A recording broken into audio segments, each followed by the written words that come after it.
Hey everybody, welcome to this month's NeQter Town Hall.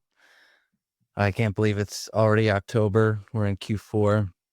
We're in the end stages of 2025 already, and I got a lot to talk about. I was actually pulling things in, kind of at the last minute, because we've got some uh, new update coming. I was able to get some. It's still in progress. Was able to get some screen grabs, so I'll be able to talk to it a bit more. And don't want to don't want to bore everybody. Don't want to have another class and session on CMMC, but do want to review um just what I've been reviewing the past couple webinars, just in case there's any new faces, new questions as we talk through everything. So am going to be walking through the 48 just briefly, not as much of a deep dive as I did in previous sessions. Of course, if it warrants it, I will.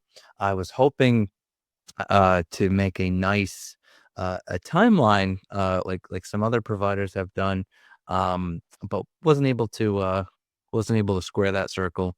So still we'll review a kind of a table, a summary view. So there is the 48, the phase rollout breakdown, but then we do have quite a bit to cover for upcoming update 224, upcoming shows that we're going to be in attendance, and maybe should have done this first because we kind of I called them in at the last minute. But you'll also see on stage with me, Corey, who is a new addition to our team. So I'll let him help me with some Q&A as it comes up, and let him kind of give him the floor towards the end, so he can kind of introduce himself. So without further ado, we'll revisit the 48 CFR.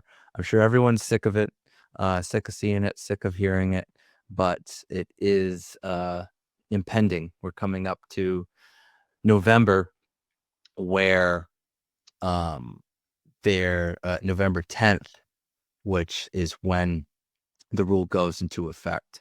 So we've been tracking this for years. I'm sure some of you saw on LinkedIn my own update of, or maybe not update, but just work anniversary, 9 years at NeQter, doing this same old, beating the same drum. Back then it was NIST 800 171, and now it's CMMC, and it's been with us, keeping us warm these past 10 years or so. So tracking back in July, of course, 48 CFR working through its process. Probably should just pull this slide because it's through review. Everything was reviewed. It's been published, and here it is. So it advanced. It got published. It's all good to go, and now it's going to be put into contracts, of course. So it didn't mean to skip through those past slides. Just realized that they're a little dated. This was just talking about OIRA going through the review, having the advancement, having the rule get published. So that's all old news. Rule is here. It's published. It's on the Federal Register, and it's available if you have yet to already read it. But basically, 7021 clause CMMC is can now be legally put into contracts, and they had a 4-phase rollout defined in the 32 CFR and then enforced in the 48 CFR. Something I've been harping on quite a bit is, of course, the key word of discretion that contract officers have to include CMMC requirements in certain solicitations and contracts. They want the first phase to just have certain solicitations and contracts, but they do provide discretion for KOs to say, you know what? I really like CMMC. I want to put it in this contract because this contract is important. So in terms of the phase rollout over the next 4 years, November 10th, 25, coming up shortly, next month is where level 1 and level 2 are going to be for CMMC are going to be self-certified for all applicable solicitations and contracts as a condition of contract award. Now, they may also include the requirement, both level 1 and level 2, self for applicable solicitations as a condition to exercise an option period on a contract awarded prior to the date.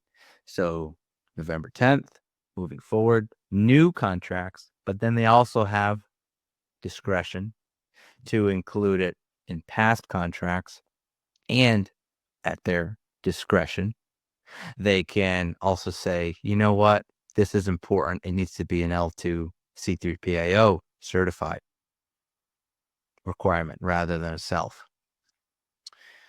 As we move into the next calendar year, November 10th, 2026, they plan to include the requirement of L2 C3PAO for all applicable DoD solicitations and contracts as a condition of contract award.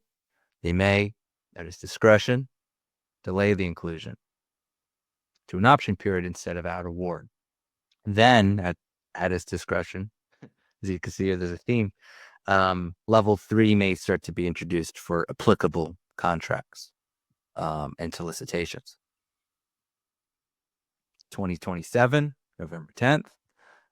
The key word here is all applicable. Before it was just applicable. Now they have the word all being used, again, as a condition of contract award and a condition to exercise an option period.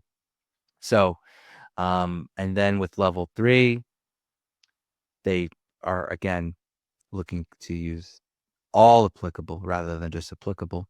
At their discretion, they could delay the inclusion to an option period instead of contract award for level 3. Of course, level 3 estimation is less than 1% of contracts.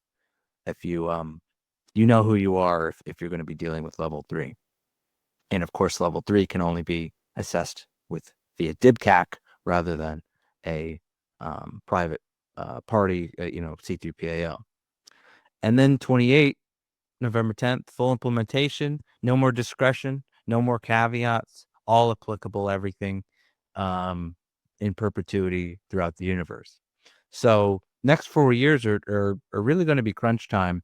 Just in terms of the summary, in terms of these different effective dates. Phase 1, the key is going to be self, and phase 2 is afterward is going to require C3PAO. Phase 1, upon introduction, is going to be contract award. It can be for self, level 1, level 2, and then discretionary C3PAO can be required for some. And the biggest thing, though, is this is the planned phase rollout of DoD. Now, monkey wrench being introduced can definitely be primes saying DoD can do what it wants, but we need to shore up our own supply chain. So you, supplier, are going to get L2 because we said so. And you're going to get L2s certified because we said so, rather than relying upon self-assessment. Now, we're seeing this more and more. There's been more primes, Huntington Ingalls and Electric Boat and some of the the smaller primes. Everyone's kind of getting in on this bandwagon of securing their supply chain because they're keeping their eye down the track, worrying about NIST 800-171 Rev 3, which does bake in certain supply chain requirements. And of course, in future, CMMC will realign with the latest edition, of 800-171. So this is just primes for looking out for themselves and future proofing. So I've gone over this, past couple times, but just wanted to reemphasize and rehash these, phase rollout. I mean, we're looking 4 years down the line, but we need to look at what's right in front of us. And, next 3 months is going to be the first phase coming out. And, of course,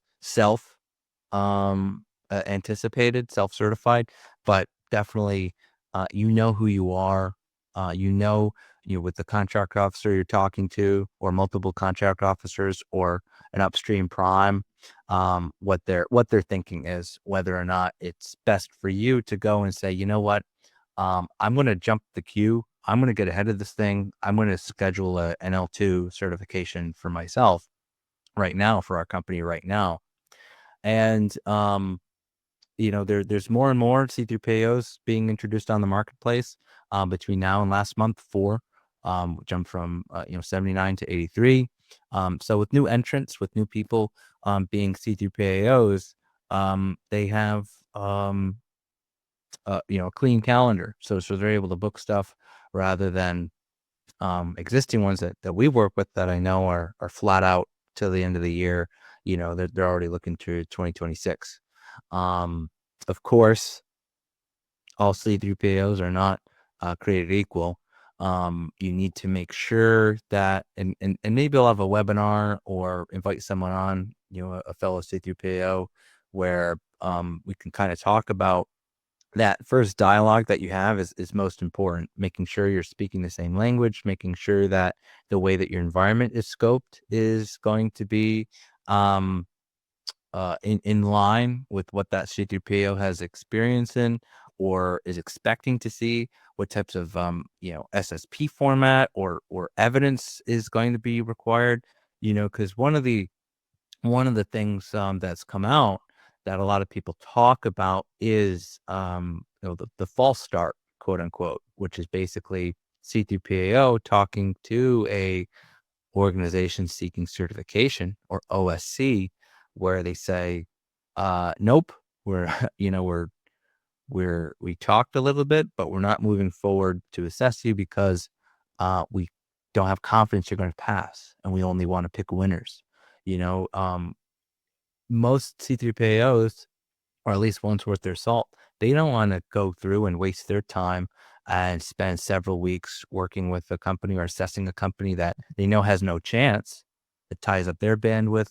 Everyone's upset, and their record is reflected poorly, because once you start that assessment process, it goes through EMAS, and it goes through the Cyber AB, and the Cyber AB, who interfaces with the DoD, will know that you failed. That's going to be recorded. So they want to do kind of a early onboarding call and see, okay, are you going to, do we have a high confidence? Now, of course, they could have a high confidence. You could go through and you could still fail, but they definitely want to pick clients that they have a good feeling about. And again, you're speaking the same language.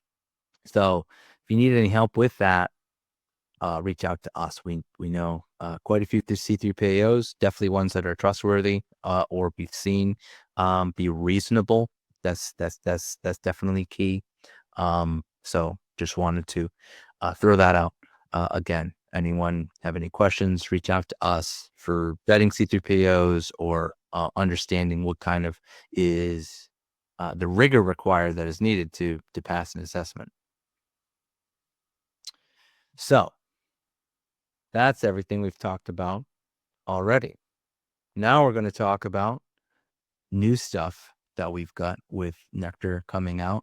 So all of these things are in process, so they might change a bit in terms of how they look, but from a functionality standpoint, what we're going to get into for the upcoming update 224 is all this stuff is going to be the same, but maybe just little tweaks here and there.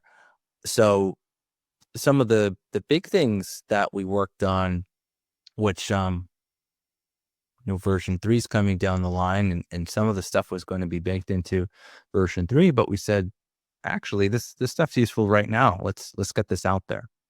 So one of the things that we worked on is the user management and password management. This has been requested quite a bit, so we wanted to get it out there. So one of the things is we updated password security by allowing admins, the admin user, to configure password complexity, expiration, and reuse. So now in the user management area in settings, there's going to be of course, the edit option, where you can go into password settings and say, okay, this is what I want it to look like. I want to enable password expiration. I want to set the password expiration to be X amount of days. The password complexity requirements, you can check on or check off any number of things that are common out there, right? Require special character, require lowercase, require an uppercase, require a number. Now, we had those things kind of baked in, NeQter decided, but we are now giving the power to the user, saying you decide your minimum threshold, your minimum character count. What types of complexity do you want to have? And then also a password reuse policy to ensure that from a previous password standpoint, how many life cycles do we allow on here? And of course, this is a NIST and CMMC requirement for the information system at large, and we're just baking it into the NeQter, which of course is a security protection asset, or SPA, in the view of CMMC. Additionally, and again, this was requested quite a bit, providing a temporary password. So creating a new user rather than you creating that password and sending it to them. We have it where, okay, let's create a temp pass, a temporary password here, and send that email to the user, and then upon them logging in, they have to change their password with the complexity requirements that you define. So that's a nice enhancement. I'm pretty excited about that. And again, it's been asked quite a bit of us. So kind of in summary, just going back here, ability to, of course, reset the password, which we have now, but going in and editing the ability of establishing password complexity requirements and reuse, expiration, creating a temporary password and emailing it to the end user, and then upon login for that end user, changing that password upon login with the complexity requirements you define. So that's a rework of the user management and password management. Additionally, we've had some compliance tool enhancements that are going to be coming out in this upcoming update. We've gone back and forth internally on what's the best way of doing this. And so it's had a few different iterations, and this is ultimately what we settled on. So it will probably evolve a little bit from what I'm showing you on the screen now between now and when the update's coming out. But overall, this is going to be, what it looks like. So we've added in, as we call it, a front matter, or like the front section of the system security plan. So sections 1 and 2, with the requirements being section 3. So the areas we added are system identification and environment definition. And the existing requirements, as they are now 110 and 320 AOs, are going to show up under the system requirements area in this tab over here. So for system identification, naming the system, categorizing the system, giving it a unique identifier if needed, and then providing a general description or purpose of the system. That's kind of going to be in this first area, and then being able to I think I might need to skip ahead here. Yeah, here we are. I moved my slides around, so I'll jump here and then go back. So being able to define and edit the organization and users or stakeholders. Um, and we set it up to be pretty modular. So um, the sections will flow or contract as needed.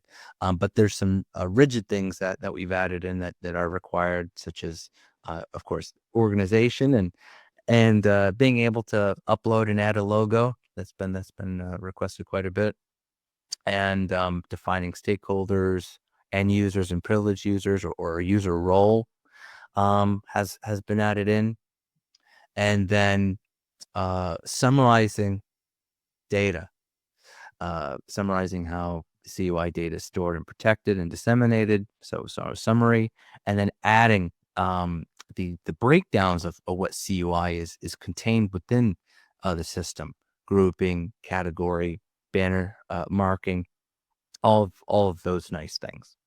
So still working out the environment section, so I'll be able to show that next time. But that also is going to be have a nice few kind of hard coded sections that are required, and then having a modular flow to it.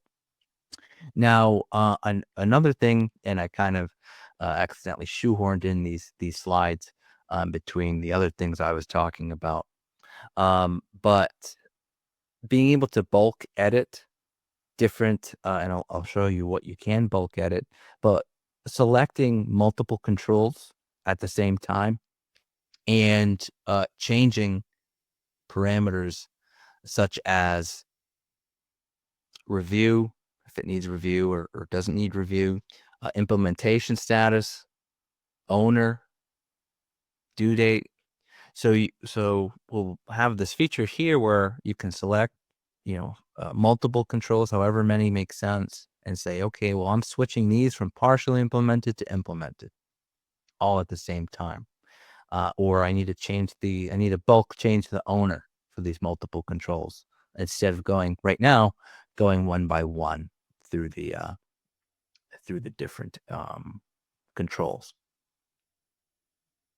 And there's going to be a couple other things I'll be able to show next time. Same time, same station. Next month. But that's what we're working on with the compliance tool, and then I wanted to show you that nice user and password management updates that we have. So that's everything with NeQter from a tool standpoint. We do have some upcoming shows. We do have one at the middle of November, but I'll be able to talk to that next month. But for October, next week, we are going to be making our way to CS5 East. Is kind of for those of you that have been keeping score at home, the previous Summit 7 CS2 conference series and CEIC East and West has been blended together. They've joined forces, and now it's called CS5 East and then in West. So the CS5 East show is going to be in Washington DC. It's going to be October 16th, 17th. It's going to be at the Gaylord in believe it's Maryland, just over the river, and we'll be there at booth 8. Myself and Corey are going to be in attendance of that show. And then we're still finalizing the details, but we're going to be sponsoring and showing up at the Prevail virtual CMMC Summit that they host every year. We were there last year. We're going to be there this year. It's a virtual conference. So it has virtual booth, and We may or may not just need to see where we're going to settle on sponsoring. We might be co-hosting a session, or I might be co-hosting a session. We'll see, but we'll be there first and foremost. So if you'd like to register, reach out to us so we can get you registered. The event is free to sign up, and it's gonna have some good talks, gonna have some good chatter surrounding CMMC. So that's going to be on the 29th of October. Need to see what day of the week that is, but we'll be doing that as well. And lastly, just to kind of wrap up, we've got a new face. He's been quiet. There hasn't been any questions. I've been monologuing this whole time, but Corey has been added to the team. He's going to be heading our marketing. So I'll let him jump in if he has anything to add or anything he wants to say. But he's been tracking us for quite a while. He's wanted to join, and we finally let him in. So if you want to jump in, Corey. Yeah, thanks, Pat. Happy to be here, everyone. Excited to be a part of a great team at NeQter Labs. And I'll be spearheading marketing, so hopefully I can get all of you some informative, engaging, and interesting content that you can sink your teeth into. But excited to be here.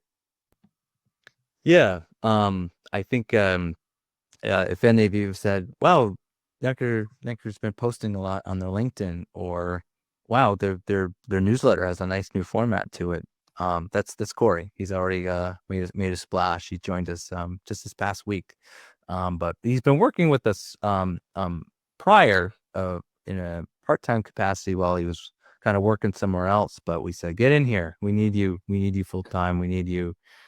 Firing all cylinders. So that's why I'm bringing them down to CS5. Just I think it's a good show just in terms of meeting kind of everyone in the ecosystem all at once. So yeah, so that's kind of everything I have to cover outside of any questions. I see that there is a question, or there's a couple questions that have been that just showed up. Yeah, so John Wanton asks, Bernard told me that VFV scans still do a basic penetration testing, but evidence of such no longer shows up.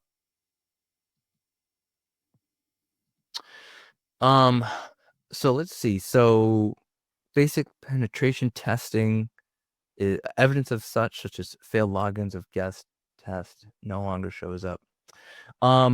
So just to unpack your question, I think you're saying, yes, it does do vulnerability scanning, evidence of such failed logins of guests as test. So I think what you're talking about could be there is an NVT family that we typically turn off now because most users do not want it, but it does like brute force password attempts, like common, user passwords, where it shows up as it might show up in Windows event logs as saying, "Hey, I just got a flurry of failed logins." So a lot of users don't like that, but that is a function of the vulnerability scanner that you can turn on to do credential scans or just do kind of like dictionary attacks. So if that's what you're talking about, then of course we can assist with that and turn those back on. If you're talking more broadly of I am running vulnerability scans and those do not show up for me, or the results of which do not show up for me either in the vuln scanner or in cross-reference in hosts or the dashboards area of NeQter, then that is an issue, and we need to open up a ticket for that. So either or, one, support can help you either enhance the existing scans that are working, or of course, if they are not showing up, then we'll have to troubleshoot that on your end, John. So let me just pull up real quick I'll show it and then I'll paste it in the chat just as a reminder for anyone who may forget. Best way to open up a ticket is when you're within the NeQter platform, going to the docs site within it, or of course you can access docs.nectarlabs.com in your browser and submit a ticket right here. So I'll just paste that in the chat. And then we have another question, Corey. Yeah, Tyler asked status update on NeQter Agent. He said that hardware and software tracking has been non-functional for a while now. So I know we've been working or have been in process for updating the NeQter agent for enhancement of other things, different log types or different configurations and what have you. But I mean, so hardware/software tracking is a basic core function that should be working. So if you're having an issue with your current agents, then we need to take a look at that. If Tyler, you're asking more from well, I have a ticket open and I need a status update on that ticket, then that is much more locally addressed by your support team. So, either of those, again, if we need to open up a ticket to see, okay, why aren't your agents performing a core function? Let's take a look at that. Or if you have an existing ticket open, then we'll escalate that and make sure that gets answered. So we'll follow up on that or both of these things with the conclusion of the call. But yeah, I don't know how to answer your question outside of that because hardware and software tracking should be showing up in hosts, no problem with any of the the versions of the agents that we support. So yeah, we'll tackle that. Yeah, any obviously we didn't mean to breeze through the phase rule. I just know a lot of people have gotten used to hearing about the phase rollout of CMMC, so kind of breeze through that. And then obviously hopefully next webinar I will have my demo. The update will be out, everyone will have access to it, and my demo system will have it, and I'll be able to kind of click through and showcase it. But right now I just kind of have those screen grabs of the in progress update from the dev team. So definitely wait a couple more minutes just to see if anyone has any burning questions.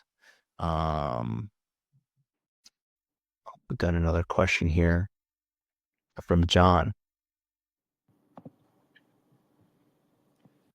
Yeah, John said, when I make a copy of an existing SSP, do the artifacts move over as well? Yeah, so if you're talking about making a copy, there's currently kind of two ways to do that. There's going to be, of course, if you export an SSP and then import it. So if you export an SSP with the NeQter template, and then import it, it's only going to import the values of the SSP, and then the subsequent. It will provide you a list of all the artifacts, but those artifacts will have to be re-uploaded into the SSP.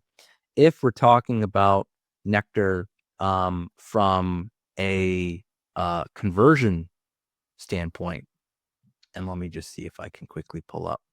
So we go into compliance here. So yeah, so if we're talking about, I go into this here and I say, let me just make sure I have some artifacts. All right, so I have a couple artifacts in here. So yeah, so if I export this as a template, it's just going to generate, of course, a CSV that I can re-import as a net new. If I create an SSP, then I can say upload a CSV template. Then the artifacts will have to be re-uploaded and attached. If you're talking about quote unquote copying, and we me see if this one has any artifacts. Yeah. So if I'm going and saying, okay, I want to take this NIST SP100-171 Rev 2 and I want to convert it, i.e. copy it forward into a CMMC, then the artifacts will carry forward. So, NeQter Compliance Guide, new example 2. Let's give it a,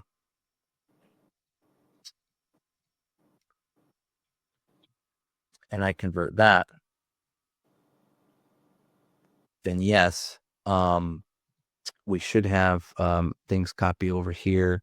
Actually, I need to see if the artifacts translate over. So I'll have to get back to you on that, John.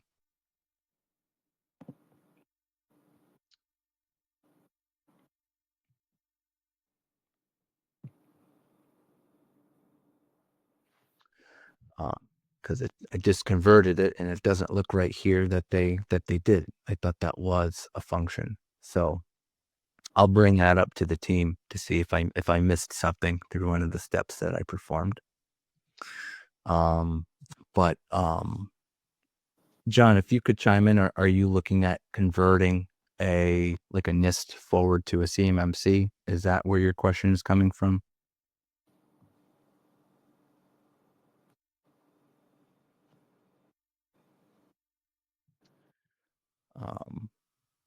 But otherwise, we'll take a look at that. So looks like there's a couple tickets that we either need to open, or if you guys could open, and we can answer after the call. But I appreciate any and all questions. I always like it to be a discussion rather than me just monologuing here. I have to listen to myself all day anyway.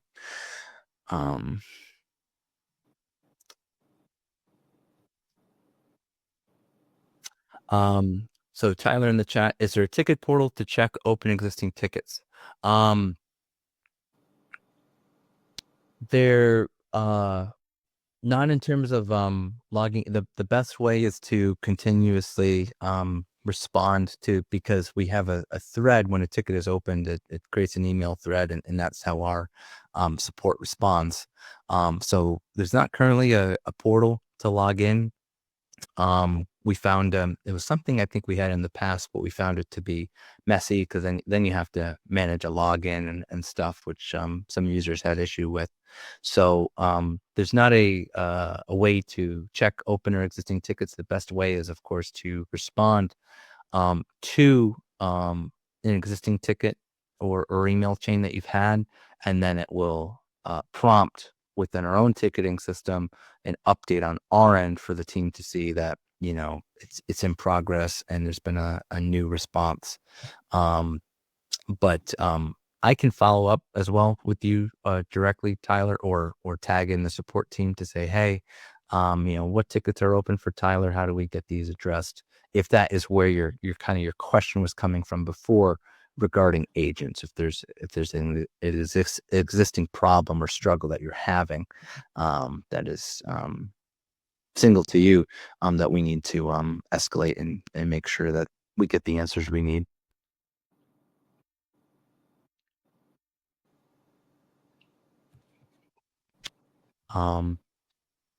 But yeah, again, we'll hit a pause here just to see if there's any other questions, but I see some people are already, dropping off. So, look to wrap up. And of course, we'll follow up with anyone who asked questions. And these, of course, again, all recorded and put up on our YouTube channel at NeQter_Labs. So if anyone missed anything, it's all in there. And yeah, thanks, Steve. So thanks everyone. We'll look to wrap up another webinar, another monthly webinar. Hopefully we'll bring you some good stuff for November, and hopefully we'll see some of you down in the DC area next week. So look to sign out today. Thanks, Corey, for hopping on, and we will catch everyone in early November.